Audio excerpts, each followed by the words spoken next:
महाराष्ट्र का अगला मुख्यमंत्री कौन होगा, इसको लेकर महत्वपूर्ण बैठक दिल्ली में होने वाली है। गृह मंत्री अमित शाह के घर पर यह बैठक होगी, जहां महायुति के तीनों बड़े चेहरे यानी देवेंद्र फडणवीस, एकनाथ शिंदे और अजीत पवार शामिल होंगे। थोड़ी देर में देवेंद्र फडणवीस दिल्ली पहुंचने वाले हैं और ये तय माना जा रहा है कि देवेंद्र फडणवीस पहली पसंद हैं और इस दौड़ में सबसे आगे हैं। एकनाथ शिंदे, अजीत पवार दोनों स्पष्ट कर चुके हैं कि बीजेपी का चेहरा होगा और बीजेपी के चेहरे जो भी चेहरा होगा उसका हम पूरा समर्थन करेंगे। कल एकनाथ शिंदे ने बाकायदा एक बड़ी प्रेस कॉन्फ्रेंस करी, बहुत सारी बातें उन्होंने कही, क्योंकि ऐसा माना जा रहा था कि वो थोड़े नाराज़ चल रहे हैं।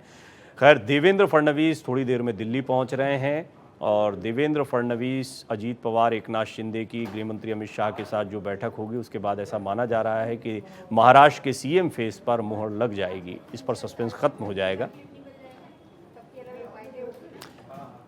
देवेंद्र फडणवीस के नाम भी कई रिकॉर्ड दर्ज हैं। जिस तरीके से हेमंत सोरेन के बारे में भी हम बात कर रहे थे, सबसे युवा महापौर नागपुर के वो रहे, पार्षद के तौर पर उन्होंने अपने राजनीतिक जीवन की शुरुआत करी थी और उसके बाद में महाराष्ट्र में 5 साल तक सफलतापूर्वक मुख्यमंत्री बने रहना अपने आप में एक बड़ी चुनौती, जिस तरह की सियासत वहाँ की रही है, वो काम भी पिछले टेन्योर में उन्होंने पूरा किया। और जिस तरह का मैंडेट बीजेपी को इस बार मिला है, ऐसी उम्मीद है कि अगर देवेंद्र फडणवीस जैसा कोई चेहरा यहाँ पर बैठता है तो वो सफलतापूर्वक 5 साल जो है वो पूरे करेगा, क्योंकि महाराष्ट्र की सियासत में बड़ी उठापटक देखने को मिलती रहती है। अजीत पवार ने इस पर क्या कहा है, वो भी दिल्ली पहुंचे थे, वो भी सुनिए।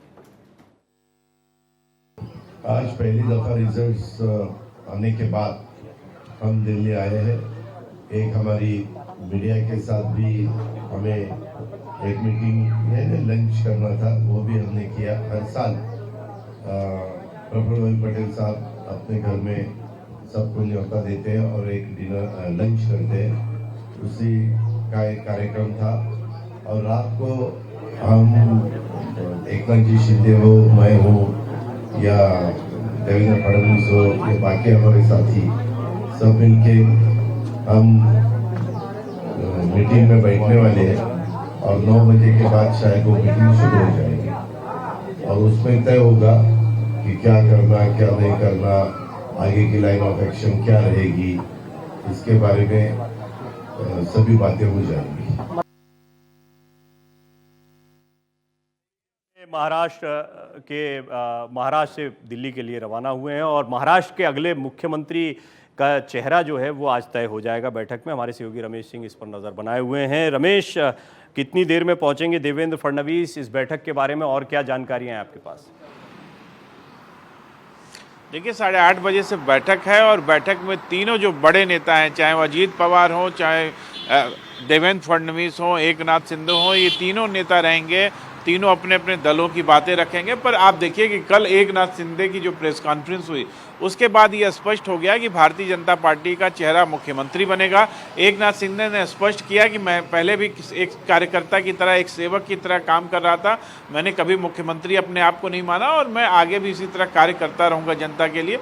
तो उन्होंने उप मुख्यमंत्री बनना उनका तय है। देवेंद्र फडणवीस, जिस तरह से लगातार सूत्रों से जानकारी मिल रही है कि देवेंद्र फडणवीस को मुख्यमंत्री बनाया जा रहा है, एकनाथ शिंदे को उप मुख्यमंत्री बनाया जा रहा है। साथ ही साथ 2 दिसंबर को जो महाराष्ट्र की सरकार का गठन है, शपथ ग्रहण है, उसकी तिथि की सूत्रों से जानकारी मिली है। सूत्रों का कहना है कि 2 दिसंबर को शपथ ग्रहण होगा। पर देखना होगा कि आज की बैठक में मंत्रियों का क्या फार्मूला निकलता है, क्योंकि जो सूत्रों से है कि हर 7 विधायक पर पार्टी को 1 मंत्री का मिलेगा। तो कहीं ना कहीं दोनों पार्टियां, चाहे आप देखिए कि लगातार काम कर रहे हैं और वो चाहते हैं कि उनके नेता जो हैं वो बढ़ चढ़ के भाग ले। केंद्र सरकार में भी ये हो रहा है कि केंद्र सरकार में भी जो शिवसेना एकनाथ शिंदे गुट है उसमें से किसी व्यक्ति को मंत्री बनाया जा सकता है।